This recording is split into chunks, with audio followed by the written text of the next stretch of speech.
Hello guys, Julia here for Purple Onion Designs, and I have a really fun card for you that I'm pretty proud of, to be honest, because it worked out just as I had imagined.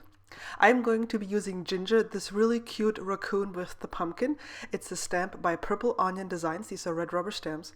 And I'm going to start out by die cutting a few leaves. These dies are from Lawn Fawn, from watercolor paper. I want to create a fall card, and I wanted to be Ginger the focal point of my card, but I also wanted to have a colorful background. And through some experimentation, this doesn't just come to me, I wish I would be that brilliant that I could just do stuff and it work out. But I experimented quite a bit, and I looked at cards online that I liked, and I tried to figure out why I liked them. And at some point, I came to the realization that I needed to strike a good balance between a lightly colored background and a very intense focal image. So the leaves that I'm coloring here with my Kuretake watercolors, you can use any watercolors that you want. I'm only coloring them very, very lightly, so they have a very light wash of color, and because once those colors dry, they will even be a little lighter than they are when they are wet, and you can see how much water I have on those leaves, and I'm just dabbing some color on there, so they will be like tinted with color but not really intense. Now, for Ginger, my raccoon here, I'm going to go very dark, very intense in her fur, and also I'm going to go very intense when I'm coloring the pumpkin with very dark shadows and light highlights, so it will be clear that this is the focal point of my image.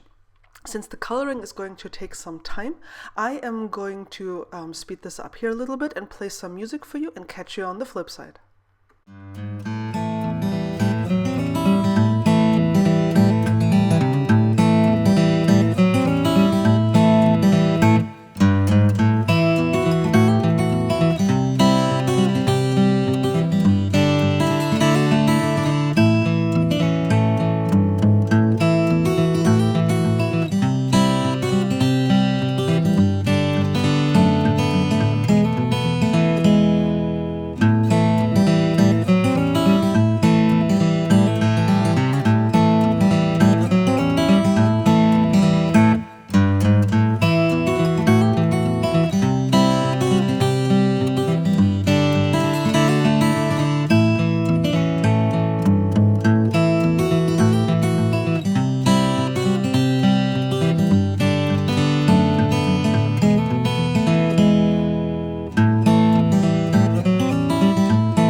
Once the coloring was done, I grabbed my card base, and this card base is Simon's Stamp Ultra Heavy Cardstock, and I grabbed my Perfect Pearls and put some of the Perfect Pearls, which is a powder, into the lid of this little tin here, which they come in, added some water, and loaded my brush up with this, well, yeah, like watery gold thingy. And then I just flicked against the brush to create gold splatters on the card. You will see those in the close-ups. I'm using my ATG gun to put some glue on the back of my watercolor leaves, and you can see how lightly they are colored. That was exactly my goal, to have them very, very lightly colored. And this turned out even better than I could have imagined. So I adhered them down with some glue, and then I grabbed some twine, this really cheap twine that I got off eBay at some point. I'm just creating like this twiny mess in the background just for some additional interest.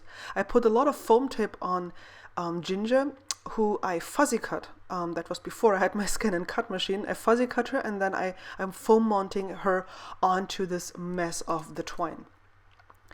Now that that was done, I actually also die cut some more leaves, these tiny white ones, which I'm also adhering on the card. You can see that they add very subtle dimension and contrast. They are not really visible just yet, but then I added some sequins by Pretty Pink Posh, and I tucked them just underneath the leaves, so you would see them partially but not completely. You can see here the very intense focal point that is Ginger in the center of my card, and the leaves, which are super lightly colored in the background, so they do not distract from the main image. Here is a close-up of one of the white leaves that I added to the card, and the Pretty Pink Posh sequin, and you can also see the gold splatters that I added. Here is another close-up where you can see the contrast between the dark pumpkin, the light leaf, and then the white card base. And here is the card in its entirety. And I have to say, I'm pretty proud how this turned out. I hope you got inspired and you're gonna give this a try. Try to work this into your own designs, and I can't wait to see what you make. Have fun and catch you again later. Bye!